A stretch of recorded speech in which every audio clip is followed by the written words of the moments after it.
बंटी नाम का एक कबूतर अपनी बीवी टुनटुनी और उसकी 1 साल की बेटी चंचल के साथ एक जंगल में रहता था।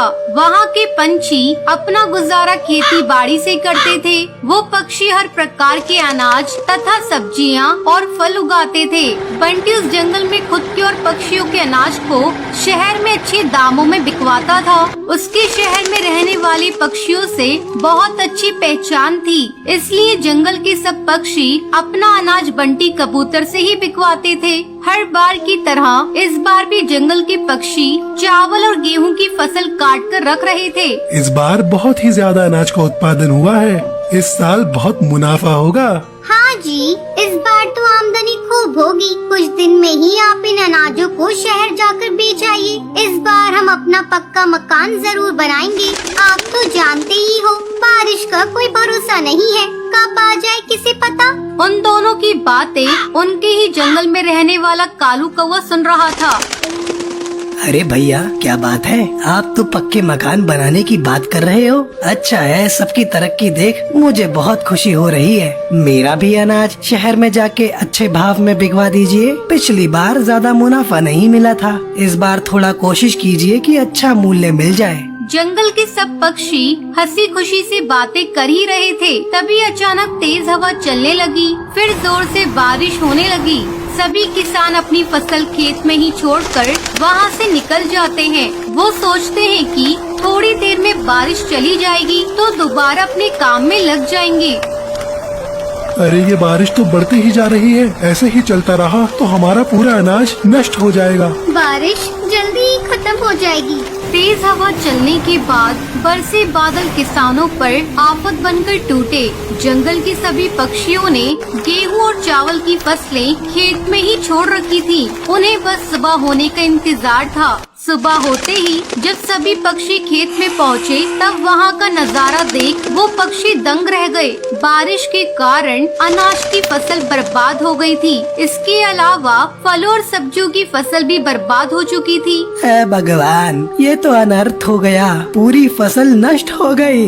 इस बार तो सबसे ज्यादा उम्मीद थी। लगता है हमें किसी की नजर लग गई। अब हमारा क्या होगा? हम क्या खाएंगे? सभी पक्षी बची कुची फसल वहाँ से उठाकर निराश होकर अपने घर चले जाते हैं। तभी कहर बनकर बारिश फिर आ जाती है। इस बार पहले से भी ज्यादा बारिश होने लगती है। बारिश के साथ साथ अब ओले भी पड़ने लगे।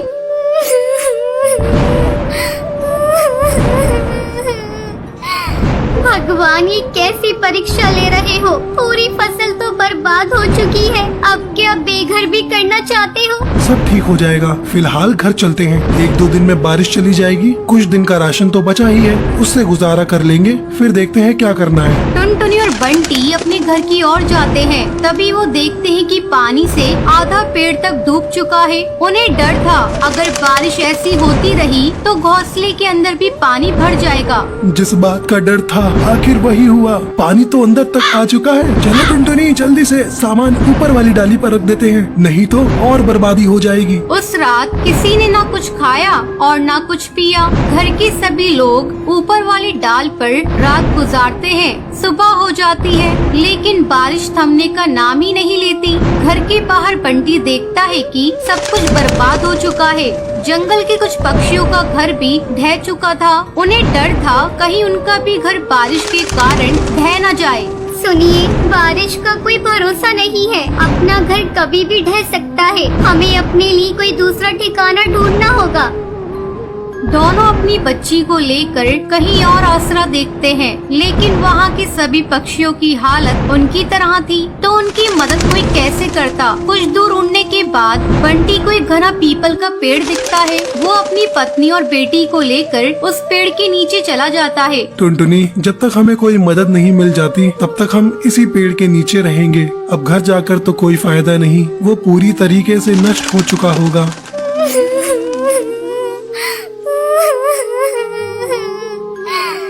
आखिर ये सब हम गरीबों के साथ ही क्यों होता है? लोगों के लिए हम अनाज बोते थे और अब खुद दाने दाने के लिए मोहताज हो चुके हैं। आज तो जैसे तैसे गुजारा हो जाएगा, लेकिन कल का क्या?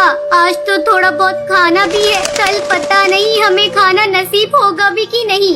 उस रात बंटी और टुनटुनी कल की चिंता में पूरी रात सो नहीं पाते। बंटी खाने की व्यवस्था करने बाहर जाता है। थोड़ी देर में वो कुछ खाना अपने साथ लाता है। सुनिए जी, इसे तो बहुत तेज बुखार है, अब हम क्या करें, कहाँ जाएं? हमारे पास तो पैसे भी नहीं बचे हैं। ऐ भगवान, अब और कितनी परीक्षा लेगा तू हमारी? इतना असहाय तो मैंने कभी महसूस नहीं किया जितना आज कर रहा हूँ। पहले तो तूने हमारी पूरी फसल बर्बाद कर दी, फिर घर, और अब मेरी बच्ची की जान पर ही आन पड़ी है। इतना निर्दयी तो कैसे हो सकता है? अमीरों को सुख और गरीबों को दुख तो क्यों देता है?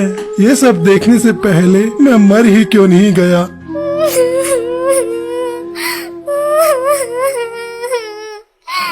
ऐसा मत कहिए जी, आपके बिना हमारा क्या होगा? वैसे भी समय ठीक नहीं चल रहा है, तो कृपया करके अपने मुंह से अपशब्द ना निकालिए। फिलहाल मैं चंचल के सर पर गीला कपड़ा रख दे रही हूँ। अरे, आपको चोट कैसे लगी? आपके सिर से तो खून बह रहा है। अरे क्या बताऊं, खाना लाने के चक्कर में मेरे ऊपर एक पेड़ का तना गिर गया, तभी ये चोट लगी है। तभी अचानक चंचल जोर जोर से रोने लगती है। चुप हो जा बच्ची, क्या हुआ? तू क्यों रो रही है इतना?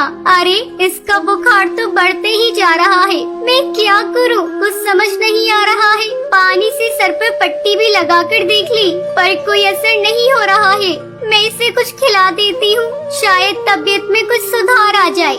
ठीक है, तुम इसे कुछ खिला दो, मैं बाहर जाकर देखता हूँ, कहीं से कुछ मदद मिल जाए। बंटी जैसे ही जाने लगा, वैसे ही अचानक बाढ़ राहत कार्यकर्ता की नजर उस पर उसके परिवार पर पड़ती है। पूरी बात जानने के बाद उन्होंने उनकी मदद की और राहत शिविर में ले गए। वहां जाकर चंचल का इलाज भी हुआ और बंटी के सर में चोट लगी थी, उसकी मरहम पट्टी भी हुई। कुछ दिन बाद जंगल के राजा की तरफ से बाढ़ पीड़ितों को मुआवजा भी मिला। बंटी अपने परिवार के साथ जंगल लौट जाता है। वहां जाकर वो एक पक्का मकान बनवा लेता है। अब वो पहले की तरह फिर से खेती बाड़ी करने लगता है। अब दोनों की जिंदगी अच्छे से बीत रही थी।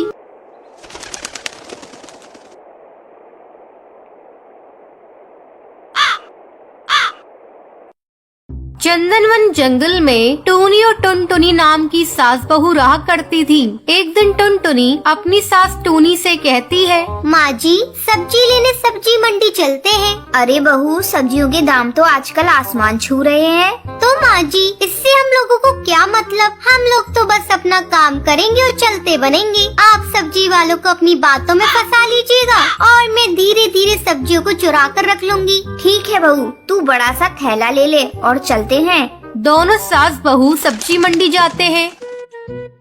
माँ जी, चलिए इस कालू सब्जी वाले के पास चलते हैं। वो सब्जी वाला कुछ उल्लू टाइप का लग रहा है। हाँ हाँ बहू, चल। सब्जी वाले की दुकान पर पहुंचकर, भैया, ये लौकी कितने रुपए किलो है? 50 रुपए किलो माँ जी।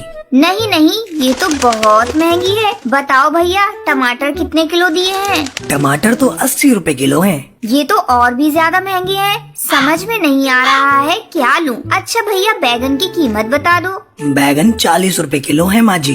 इस तरह टूनी अपनी बातों में सब्जी वाले को फंसाए हुए रहती है और वहाँ टुनटुनी धीरे धीरे सब्जियों को चुरा कर अपने थैले में रख रही थी। बहन जी, आपको सब्जियाँ लेनी है या नहीं? बेकार में क्यों चिक चिक कर रही हैं? भैया, सब्जियों के कुछ सही रेट लगाओ तो मैं सब्जियाँ ले लूं। बहन जी, सब्जियों के रेट मैंने सही लगाए हैं। आपको लेने हैं तो लीजिए, नहीं तो कहीं और जाइए। हर जगह सब्जियों के यही भाव हैं। माँ जी, चलिए कहीं और चलते हैं। इन्हें तो अपनी सब्जियों को बेचने का मन ही नहीं है। टूनी टुनटुनी का इशारा समझ जाती है और वहाँ से चल देती है। रास्ते में टूनी टुनटुनी से कहती है, बहू, बाजार आए हैं तो चल किसी सुनार वाली दुकान पर चलते हैं। अगर मौका मिलेगा तो 1-2 सोने के हार चुरा लेंगे।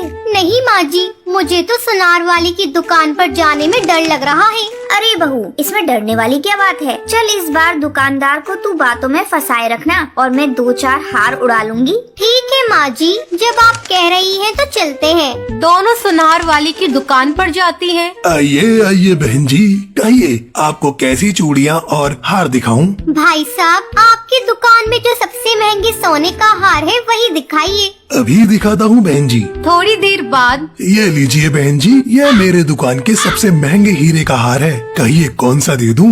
अरे भाई साहब थोड़ा रुकिए, अच्छे से पहले देख तो लूं। हाँ हाँ देख लीजिए। वो दोनों हार देखने लगती है। अचानक टुनटुनी की सास टूनी दुकानदार से पानी मांगती है। भाई साहब आपकी दुकान पर पानी मिलेगा क्या? मुझे बहुत जोरों की प्यास लगी है। बहन जी मैं अभी आपके लिए पानी लाता हूँ। जैसे ही दुकानदार पानी लेने के लिए जाता है, टुनटुनी और टोनी एक एक हार चुरा लेती है। तभी दुकानदार पानी लेकर आता है। ये लीजिए बहन जी पानी। लाओ लाओ भैया, काफी देर से मेरा गला सूखा पड़ा था। टोनी पानी पीकर भाई साहब आपकी दुकान में बड़े सुंदर हार हैं, लेकिन लग रहा है मेरे पर्स में इतने पैसे ही नहीं हैं कि मैं इन हार को खरीद सकूं। मैं कल आकर इन्हें ले जाऊंगी। ठीक है बहन जी, जैसी आपकी मर्जी। फिर टोनी अपनी बहू टुनटुनी के साथ घर आ जाती है। माँ जी आज हम दोनों ने बहुत लंबा हाथ मारा है। जब दुकानदार को पता चलेगा उसके हार गायब है तो वो तो अपना सर पीट लेगा। हाँ हाँ बहू तू ठीक कह रही है, लेकिन अगली बार हम लोग दूसरी दुकान पर जाएंगे। फिर दोनों सास बहू हंसने लगती हैं। वहीं दूसरी तरफ वो सुनार दुकान में चोरी की खबर पुलिस को दे देता है। पुलिस अपने काम में जुट जाती है और एक दिन आज तो मैं इन सास बहू का पर्दाफाश करके रहूंगा। और वो एक पेड़ के पीछे छुप जाता है। तभी टोनी और टुनटुनी इस बात से बेखबर चोरी के इरादे से हरी तोते की यहाँ आती है। हरी भैया कैसे दिए हैं ये आलू? माँ जी 20 रुपए किलो।